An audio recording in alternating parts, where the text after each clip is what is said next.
ମୋ ନାଁ ଧୂଳ ପ୍ରଧାନ, ଘର କଣ୍ଟାପଡ଼ା ବ୍ଲକ ପାଖରେ। ମୋତେ 100 ବର୍ଷ ହେଲା। ମୋ 1925ରେ ଜନ୍ମ। ମୋତେ ଭତ୍ତା ମିଳୁନାହିଁ, ପୁରା ଭତ୍ତା ମିଳୁନାହିଁ।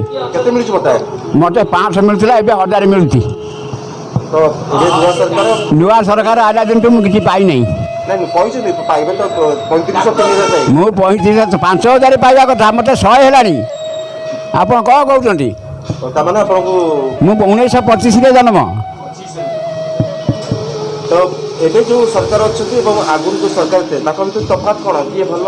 ଏ ସରକାର ତ କିଛି ଆମକୁ ଦେବାକୁ ନାହାନ୍ତି। ଏମିତି କ'ଣ କହିବୁ? ମୁଁ ପୂର୍ବରୁ ଯୋଉ ସରକାର ଥିଲେ ପୂର୍ବ ସରକାର ତ ବଞ୍ଚେଇକି ଆଣିଛନ୍ତି ଆଜି ଯାଏ। ଏ ସରକାର କ'ଣ କରୁଛନ୍ତି ମୁଁ କେମିତି କହିବି? ଆପଣ ତ 100 ବର୍ଷ ପୁରିଗଲାଣି। ପୁରା 100 ହେଇଗଲାଣି। ମୁଁ 1925ରେ ଜନ୍ମ। ଭାବୁଛନ୍ତି ଆହୁରି ଆପଣ 50 ବର୍ଷ ବଞ୍ଚିବେ? ମୁଁ ବା ଏଇଟା ମୋତେ ମୃତ୍ୟୁ ହେଉନାହିଁ। ମୁଁ ଏତେ ଟାଣ ଅଛି, ମୋତେ ମୃତ୍ୟୁ ହେଉନାହିଁ। କାହିଁକି? କ'ଣ କରିବି? ମୁଁ କାହାକୁ କହିବି ଆଉ? ଜମଦେବତା ଦେଖିବେନି?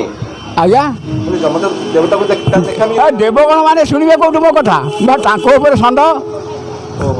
ଦେବତା ମାନେ ମୋତେ ଭୟ କରନ୍ତି। ମୋତେ 100 ହେଲାଣି। ମୋ ରୋଗ ବୈରାଗ୍ୟ କିଛି ନାହିଁ। ମୁଁ ସେମିତି ଚାଲିଛି। ମୋର ସାଇକେଲ ଜାଣିନାହିଁ, କିଛି ଜାଣିନାହିଁ। ଚାଲିକା ଚାଲିଯାଏ। ମାଉସୀ ଯୋଡ଼ାଏ ମାଉସୀ, ଗୋଟାଏ ମରିଗଲା, ଆଉ ଗୋଟାଏ ମାଉସୀ ଆସି ବୁଡ଼ିଗଲାଣି।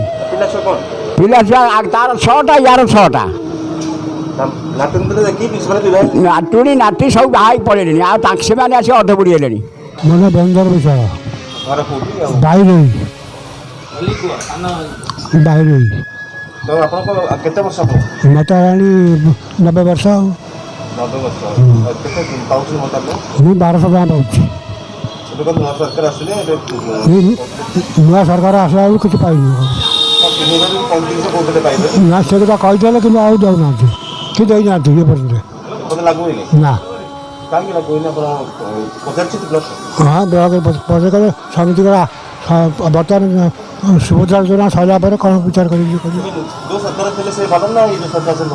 ନାଇଁ, ଯେଉଁ ସରକାର ଥିଲେ, ଯେଉଁ ସରକାର ଆସିଥିଲେ ସବୁ ଯାହା ଯେଉଁ ଅମଳରେ ଯାହା ଦେବାର ଦେଇଛନ୍ତି। 1200 ଟଙ୍କା ପାଉଛି। ଏବେ ପାଇବାକୁ ତ କିଛି ଆଶା କଥା ନାହିଁ। ଆଉ